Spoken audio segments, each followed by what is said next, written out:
Hello दोस्तों, आप सभी का स्वागत है आपके अपने यूट्यूब चैनल हिंदी समागम पर। आज हम लोग बिहार स्टेट पेपर 2 के विषय हिंदी में संकलित विषय वस्तु राजभाषा, राष्ट्रभाषा और राजभाषा के अंतर को देखेंगे। तो आइए शुरू करते हैं, देखते हैं इन तीनों में क्या अंतर है। सबसे पहले हम लोग राजभाषा और राष्ट्रभाषा और राजभाषा के अंतरों को समझेंगे, जानेंगे उनकी विकास यात्रा को। हम लोग जानते हैं कि भारत एक बहुभाषी देश है जी। हमारे यहाँ बहुत सारी भाषाएं बोली जाती हैं। यहाँ 22 अनुसूचित भाषाएं और सैकड़ों बोलियां बोली जाती है। स्वतंत्रता प्राप्ति के बाद यह प्रश्न उठा कि भारत की राष्ट्रभाषा, राजभाषा और राज्य भाषा कौन होगी। तो जब हमारा देश आज़ाद हुआ तो हमारी संविधान निर्माताओं के सामने ये प्रश्न उठा कि हमारे देश की राष्ट्रभाषा और राजभाषा और राज्य भाषा कौन होगी, क्योंकि हमारे यहाँ बहुत सारी भाषाएं बोली जाती थी। तो हमारी संविधान सभा में क्या हुई, लंबी बहस हुई। लंबी बहस के बाद संविधान सभा ने निर्णय लिया कि संघ की राजभाषा हिंदी होगी। जो संघ की राजभाषा होगी वो हिंदी होगी और उसकी लिपि देवनागरी होगी। और ये किस अनुच्छेद में है संविधान के, तो अनुच्छेद 343 में ये वर्णित है कि संघ की राजभाषा हिंदी होगी और उसकी लिपि देवनागरी होगी। और हम लोग देखते हैं राष्ट्रभाषा किसे कहते हैं। सबसे पहले परिभाषा देखते हैं राष्ट्रभाषा की। वह भाषा जो पूरे राष्ट्र की एकता, सांस्कृतिक भावना और राष्ट्रीय पहचान की प्रतीक हो, उसे राष्ट्रभाषा कहते हैं। हम देखते हैं कि भारत में राष्ट्रभाषा की क्या स्थिति है।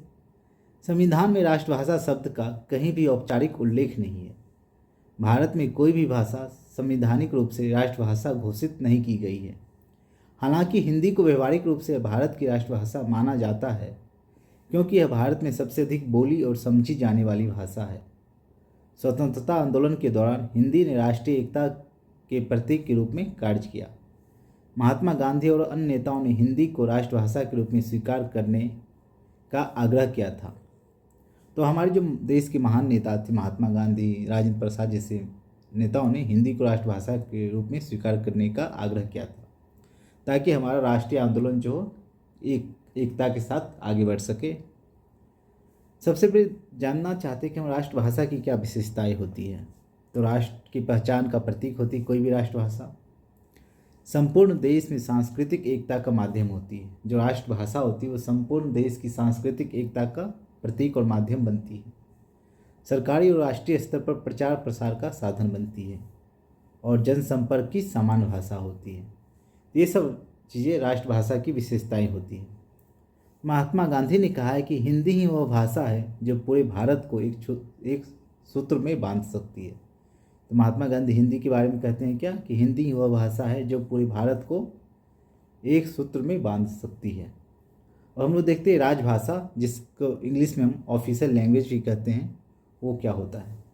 कई बार राज्य भाषा और राजभाषा शब्दों को लेकर भ्रम होता है कि दोनों सेम है या अलग है या। तो हम लोग देखते हैं राजभाषा का अर्थ। राजभाषा का अर्थ है कि वह भाषा जो भारत सरकार के आधिकारिक कार्यों के लिए उपयोग में लाई जाती है, अर्थात ऑफिशियल जो वर्क होते हैं भारत सरकार के, जो उस भाषा में होते हैं उसे कौन सी भाषा कहते हैं, तो वो राजभाषा कहलाती है। संविधान के अनुच्छेद 343 के अनुसार संघ की राजभाषा हिंदी होगी और लेखन का लिपि जो होगा वो देवनागरी होगा। तो हमारी संघ की राजभाषा क्या होगी, हिंदी होगी और लेखन का लिपि रूप देवनागरी होगा। परंतु अंग्रेजी को भी प्रशासनिक सुविधा के लिए साथ में रखा गया है। इसलिए वर्तमान में भारत में 2 राजभाषाएं हैं, एक तो हिंदी और दूसरी अंग्रेजी। ऐसा इसलिए हुआ क्योंकि साउथ, जो हमारे दक्षिण भारत के कुछ राज्य को हिंदी से आपत्ति थे, वो अंग्रेजी के साथ जाना चाहते थे, इसलिए इन दोनों भाषाओं को रखा गया है। अब हम संवैधानिक स्थिति देखते हैं राजभाषा की। भारतीय संविधान के भाग 17 में अनुच्छेद 343 से 351 तक राजभाषा से संबंधित प्रावधान दिए गए हैं। जो हमारे संविधान के अनुच्छेद 343 से 351 है वो राजभाषा से संबंधित हैं। तो आइए देखते हैं कौन कौन से प्रावधान हैं। जो अनुच्छेद 343 है वो कहता है कि संघ की राजभाषा क्या होगी, हिंदी होगी। अनुच्छेद 344 राजभाषा आयोग और संसदीय समिति का गठन अनुच्छेद 345 राज्यों को अपनी राजभाषा चुनने का अधिकार होगा। तो अनुच्छेद 346 कहता है केंद्र और राज्य के बीच की संचार की भाषा। 348 में न्यायालयों में अंग्रेजी का प्रयोग किया जाएगा। 351 में हिंदी के विकास हेतु दिशा निर्देश। संघ यह निर्देश देगा कि हिंदी भाषा भारत की अन्य भाषाओं के रूप, शब्द, रूप और शैली को अपनाकर समृद्ध बने। किस आर्टिकल में कहा गया, किस अनुच्छेद में? तो अनुच्छेद 351 में यह वर्णित है कि संघ यह निर्देश देगा कि हिंदी भारत की अन्य भाषाओं के शब्द, रूप और शैली को अपनाकर समृद्ध बने। अर्थात हिंदी जो अन्य भाषाओं से भी कुछ शब्द लेकर अपने आप को समृद्ध बनाकर पूरे भारत की भाषा बने। अब हम लोग देखते हैं राज्य भाषा। राज्य भाषा क्या होता है? राज्य भाषा वह भाषा है जिसे किसी राज्य की विधानसभा अपने प्रशासनिक कार्यों के लिए स्वीकार करे, वह राज्य भाषा कहलाती है। इससे जो पहले राजभाषा थी वो संघ की भाषा था, अर्थात हमारे केंद्र सरकार की भाषा थी। लेकिन जो राज्य भाषा है वो हमारे जो संघ में अलग अलग राज्य हैं, जैसे बिहार, यूपी, इसके अलग अलग जो प्रशासनिक कार्यों के लिए जो स्वीकार किए गए हैं वो राज्य भाषा कहलाती है। इसका संवैधानिक आधार देखते हैं। अनुच्छेद 345 के अनुसार राज्य की विधानसभा राज्य के प्रयोजनों के लिए हिंदी या तो हिंदी या किसी अन्य भाषा को राज्य की भाषा के रूप में ग्रहण कर सकती है। अर्थात जो राज्य की विधानसभा है वो अपने कार्यों के लिए या तो हिंदी को या किसी अन्य भाषा को राज्य की भाषा के रूप में ग्रहण कर सकती है। किस अनुच्छेद में? तो अनुच्छेद 345 के अनुसार। इसका अर्थ यह है कि प्रत्येक राज्य अपनी सुविधा और भाषाई स्थिति के अनुसार अपनी राजभाषा और राजभाषाएं निर्धारित कर सकता है। ये इसलिए भी किया गया कि कई कई राज्यों में की भाषा आधार पर राज्यों का गठन हुआ था, तो उनकी सुविधाओं के कारण उन राज्यों को अधिकार दिया कि वो अपनी सुविधा के अनुसार भाषा चुन सकते हैं अपनी प्रशासनिक कार्यों के कारण। देखते हैं उदाहरण के रूप में उत्तर प्रदेश, बिहार, मध्य प्रदेश, राजस्थान आदि राज्यों की राजभाषा क्या है? हिंदी। तो वहीं तमिलनाडु की राजभाषा तमिल, केरल की राज्य भाषा मलयालम, पश्चिम बंगाल की बांग्ला, महाराष्ट्र की मराठी तथा आंध्र प्रदेश का तेलुगु। कई राज्यों में दो राजभाषाएं भी हैं, जैसे कर्नाटक में कन्नड़ और अंग्रेजी, जम्मू कश्मीर में उर्दू और कश्मीरी आदि। अब हम देखते हैं कि राष्ट्रभाषा, राजभाषा और राज्य भाषा में अंतर क्या है। देखते हैं सबसे पहले परिभाषा के रूप में क्या है कि जो राष्ट्रभाषा है वो क्या होती है? राष्ट्रीय एकता की भाषा है। अर्थात जिस भाषा में पूरे राष्ट्र को एक रूप में बांधा जा सके वो राष्ट्रभाषा होती है। वहीं जो राजभाषा है वह केंद्र सरकार की आधिकारिक भाषा, अर्थात जिसमें केंद्र सरकार अपने आधिकारिक कार्य करे, प्रशासनिक कार्य, वो राजभाषा जो कि संघ की होगी वो राजभाषा है। वही राज्य भाषा जो है राज्य सरकार की आधिकारिक भाषा होगी। तो ये थे इनके अंतर परिभाषा के रूप में। हम देखते हैं संवैधानिक स्थिति। जो राष्ट्रभाषा है इसका हमारे संविधान में उल्लेख नहीं है। वहीं जो राजभाषा है उसके लिए अनुच्छेद 343 से 351 वर्णित है। वहीं राजभाषा के लिए अनुच्छेद 345 है। जो हमारी राष्ट्रभाषा है वो समानता हिंदी है, लेकिन ये माना ये संवैधानिक नहीं है, लेकिन जो हमारे प्रयोग में इसे माना गया है। वही जो राजभाषा है वो हिंदी और अंग्रेजी दोनों है। और राज्य भाषा जो राज्य की अपनी भाषा है, जैसे तमिलनाडु की तमिल, बिहार की हिंदी। हम कार्य क्षेत्र देखते हैं। राष्ट्रभाषा का जो कार्य क्षेत्र है वो राष्ट्रीय है, अर्थात पूरे राष्ट्र की भाषा होती है। वही जो राजभाषा है वो क्या है? केंद्रीय प्रशासन, जो हमारे संघ की कार्यशैली है उसकी भाषा है। तो वहीं जो राजभाषा है वो राज्य प्रशासन के लिए है। निर्धारण संस्था जो राष्ट्रभाषा है होती है वो जन भावना होती है, वो आम जनमानस के द्वारा इसे स्वीकार किया जाता है। वही जो राजभाषा है वो किसके द्वारा? तो संसद के द्वारा। वहीं राज्यभाषा किसके द्वारा? तो राज्य के विधानसभा के द्वारा स्वीकार किया जाता है।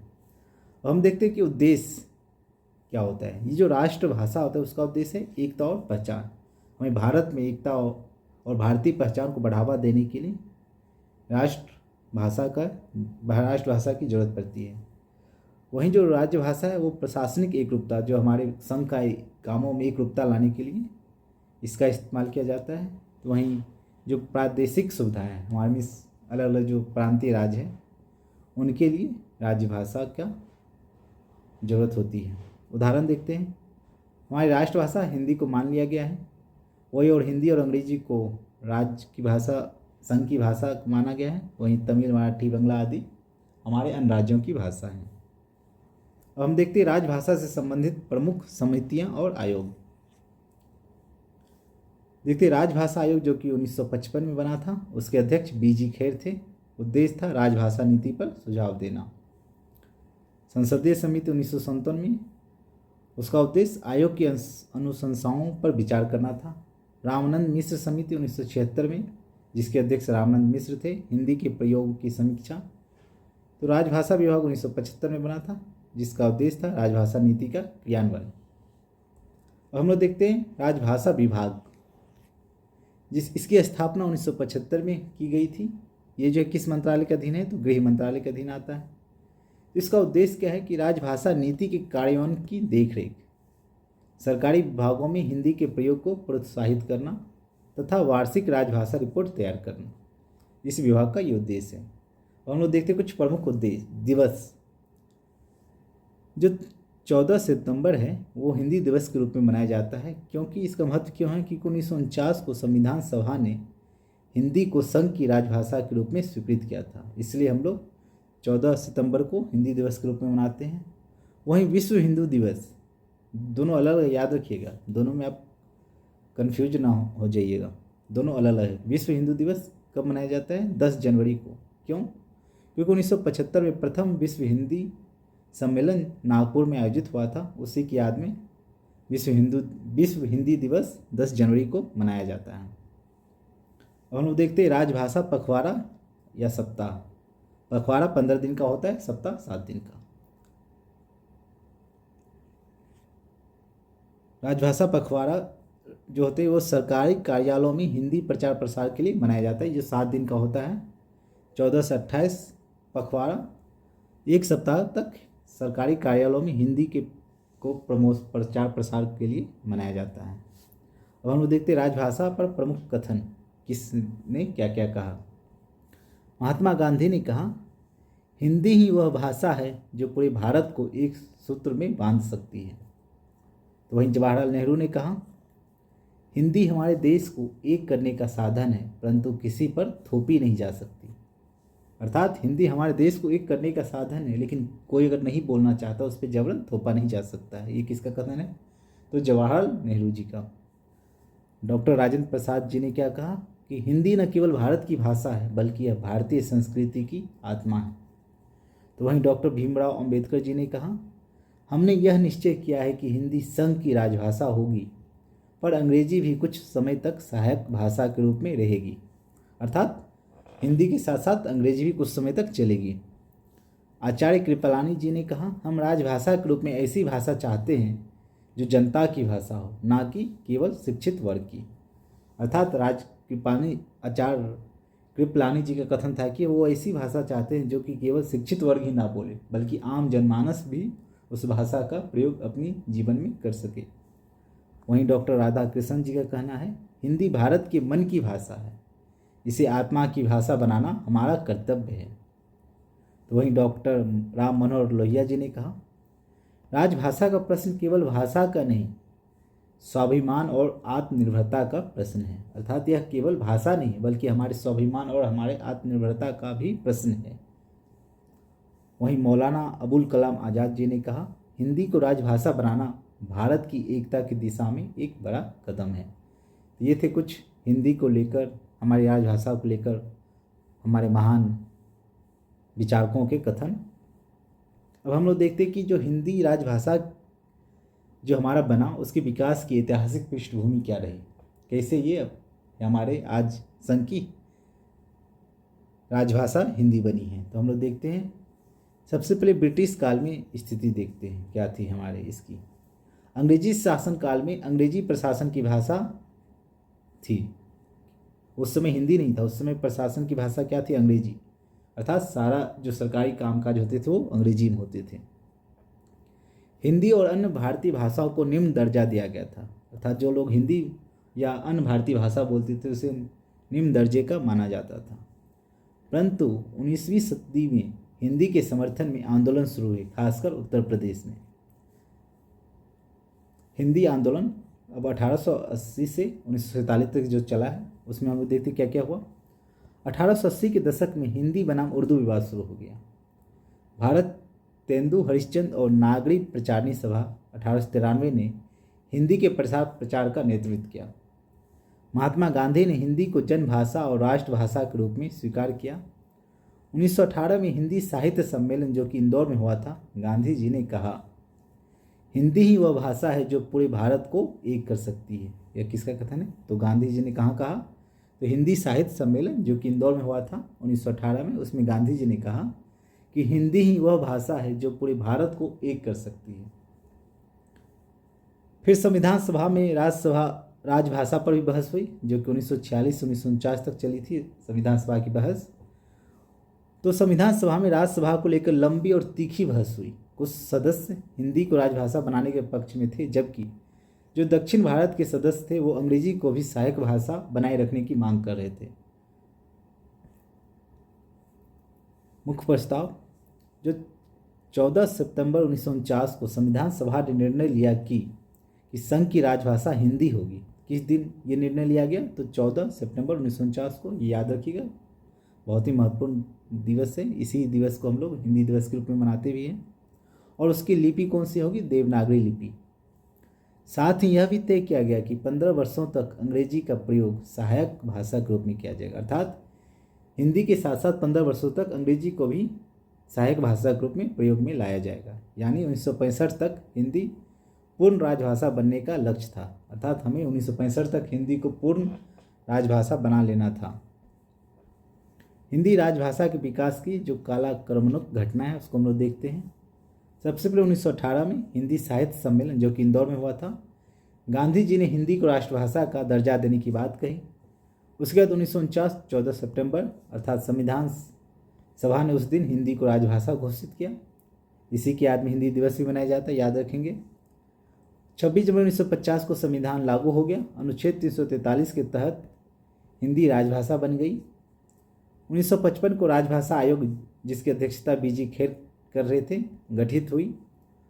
1957 में संसदीय समिति ने आयोग की अनुशंसाओं पर रिपोर्ट दी। 1963 में राजभाषा अधिनियम अर्थात ऑफिशियल लैंग्वेज एक्ट 1963 पारित किया गया। अंग्रेजी को सहायक भाषा के रूप में जारी रखा गया। ये इसलिए रखा क्योंकि जो हमारे दक्षिण भारत के राज्य थे उन्होंने इसका विरोध किया, इसलिए अंग्रेजी को भी सहायक भाषा के रूप में जारी रखा गया। 1965 में हिंदी को पूर्ण राजभाषा बनाने का वर्ष निर्धारित, परंतु दक्षिण भारत में विरोध के कारण अंग्रेजी को भी जारी रखा गया। 1975 में गृह मंत्रालय में राजभाषा विभाग की स्थापना की गई। 1976 में रामानंद मिश्र समिति का गठन, हिंदी के प्रयोग की समीक्षा की गई। 1987 में राजभाषा नियमावली में संशोधन। 2004 में राजभाषा नीति का पुनः निर्धारण, आधुनिक तकनीक में हिंदी के उपयोग को बढ़ावा। अब हम लोग देखते हैं हिंदी राजभाषा के संवर्धन हेतु संस्थाएं कौन कौन सी। संवर्धन का अर्थ है हिंदी राजभाषा के विकास में कौन कौन सी संस्थाएं महत्वपूर्ण भूमिका निभा रही है। तो आइए देखते हैं। राजभाषा विभाग जो कि गृह मंत्रालय के अंदर आता है, जिसकी स्थापना 1975 में हुई थी। उसका उद्देश्य है केंद्र सरकार के कार्यालयों में हिंदी का प्रचार प्रसार। जो केंद्र सरकार के कार्यालयों में उसमें हिंदी का प्रचार प्रसार को बढ़ाना इस संस्था का उद्देश्य है। राजभाषा आयोग 1955 में जिसका स्थापना हुआ था। राजभाषा नीति पर इसकी सिफारिश से मानी जाती है। केंद्रीय हिंदी निर्देशालय जिसका स्थापना 1960 में हुआ था। इसका उद्देश्य है हिंदी शब्दावली, अनुवाद और प्रकाशन कार्य करना। हिंदी प्रचार समितियां 1958 से विभिन्न मंत्रालयों में हिंदी के प्रयोग को बढ़ावा देना इसका उद्देश्य है। और हम लोग देखते हैं राजभाषा हिंदी के प्रयोग की व्यवस्था। केंद्र सरकार के सभी मंत्रालय और कार्यालयों में हिंदी में कार्य करने की अनिवार्यता। दस्तावेज, पत्राचार, रिपोर्ट, अनुबंध आदि हिंदी में उपलब्ध कराए जाने लगे हैं। संसद में हिंदी के प्रयोग को बढ़ावा दिया गया। आधिकारिक पत्रों में 2 भाषाओं हिंदी और अंग्रेजी का उपयोग। कार्यालयों में हिंदी प्रशिक्षण, प्रवीणता, कार्यकुशलता और नोटिंग ड्राफ्टिंग कोर्स अनिवार्य कर दिया गया। हिंदी राजभाषा के विकास में जो चुनौतियां हैं वो देखते हैं कौन कौन सी चुनौतियां आई हैं। दक्षिण भारत के राज्यों में विरोध, जो कि खासकर तमिलनाडु में इसका काफ़ी विरोध किया जाता है हिंदी को लेकर। इसके खिलाफ कई हिंसक आंदोलन भी हुए हैं। प्रशासनिक अधिकारियों में अंग्रेजी पर निर्भरता, जो हमारे प्रशासनिक अधिकारी हैं वो अंग्रेजी पर ज़्यादा निर्भर होते हैं। तकनीकी और वैज्ञानिक शब्दावली में कठिनाइयाँ, जो हमारे तकनीकी शब्द होते हैं वो हिंदी में कठिनाइयाँ होती हैं उसमें, क्योंकि तकनीक शब्दों की खोज अंग्रेजी या अन्य विदेशी शब्दों भाषाओं में होती है, जिस कारण हिंदी में इन शब्दावलियों में कठिनाइयाँ पाई जाती हैं। शिक्षण माध्यमों में हिंदी की सीमित प्रयोग, आप देख रहे हैं कि ज़्यादातर स्कूलों में अंग्रेजी माध्यम में पढ़ाई हो रही है, जिस कारण शिक्षण माध्यम में हिंदी का सीमित प्रयोग किया जा रहा है। फिर भी डिजिटल युग में हिंदी ने ज़बरदस्त प्रगति की है। इंटरनेट, तकनीक, प्रशासन और अंतर्राष्ट्रीय मंचों पर इसका प्रभाव लगातार बढ़ रहा है। लेकिन इंटरनेट और तकनीक के आने से हिंदी ने भी अपनी कार्य क्षेत्र को काफ़ी बढ़ाया है तथा नई तकनीकों को अपने में समाहित कर इसे पाठक तक आसान और सुगम बनाया है। तो हम निष्कर्ष देखते हैं। हिंदी का राजभाषा के रूप में विकास केवल संवैधानिक निर्णय नहीं था, ये केवल संवैधानिक निर्णय नहीं था, यह भारत की सांस्कृतिक, ऐतिहासिक, सामाजिक एकता का प्रतीक है। आज हिंदी प्रशासन, न्याय, शिक्षा, तकनीक और कूटनीति के क्षेत्र में निरंतर सशक्त हो रही है। हिंदी हमारी आत्मा की भाषा है और राजभाषा के रूप में यह भारत की एकता का आधार है।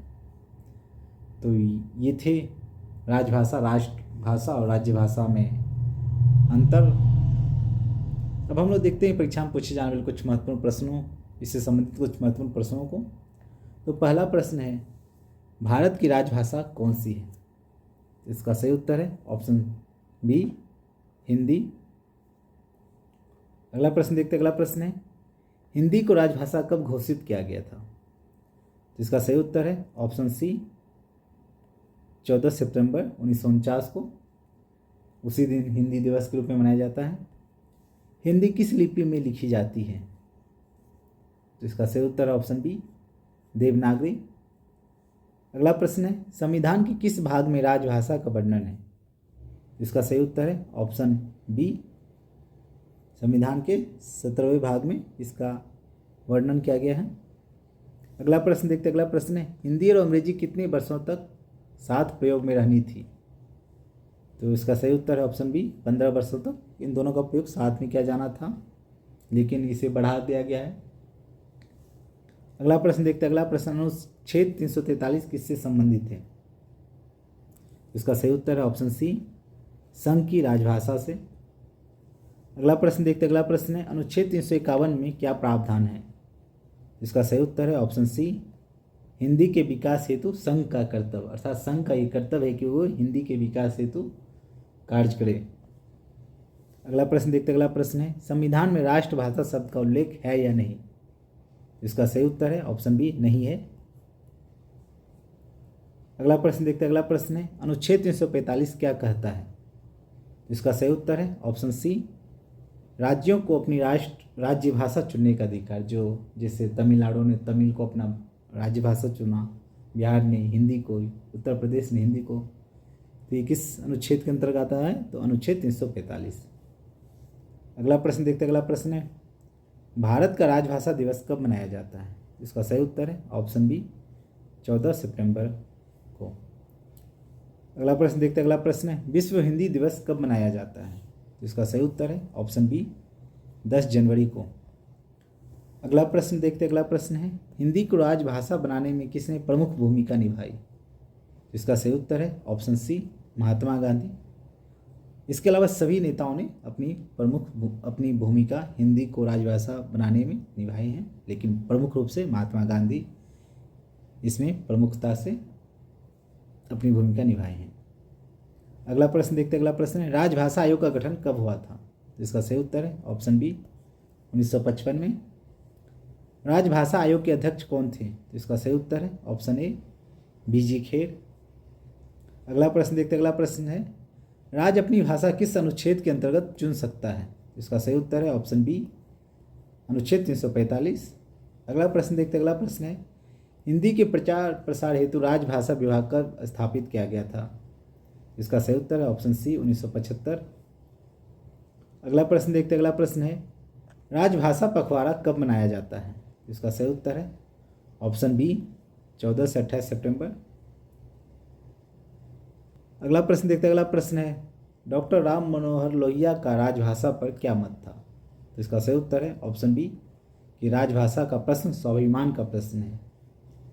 अगला प्रश्न देखते हैं। अगला प्रश्न है, संविधान के अनुसार उच्चतम न्यायालय की भाषा क्या है? इसका सही उत्तर है ऑप्शन सी अंग्रेजी। उच्चतम न्यायालय के जितने भी कार्य होते हैं वो सारे अंग्रेजी में होते हैं। तो संविधान के अनुसार उच्चतम न्यायालय की भाषा क्या है? अंग्रेजी है। अगला प्रश्न देखते हैं। अगला प्रश्न है, हिंदी भारत की आत्मा की अभिव्यक्ति है, यह कथन किसका है? तो इसका सही उत्तर है option A doctor Rajendra Prasad. तो आपके लिए एक प्रश्न है जिसका उत्तर आप कमेंट बॉक्स में जरूर दें। प्रश्न है, प्रथम विश्व हिंदी सम्मेलन कहाँ आयोजित हुआ था? ऑप्शन है पहला, option A Nagpur, option B Patna, option C New Delhi, option D Lucknow. तो इस प्रश्नों का उत्तर आप कमेंट बॉक्स में जरूर दें।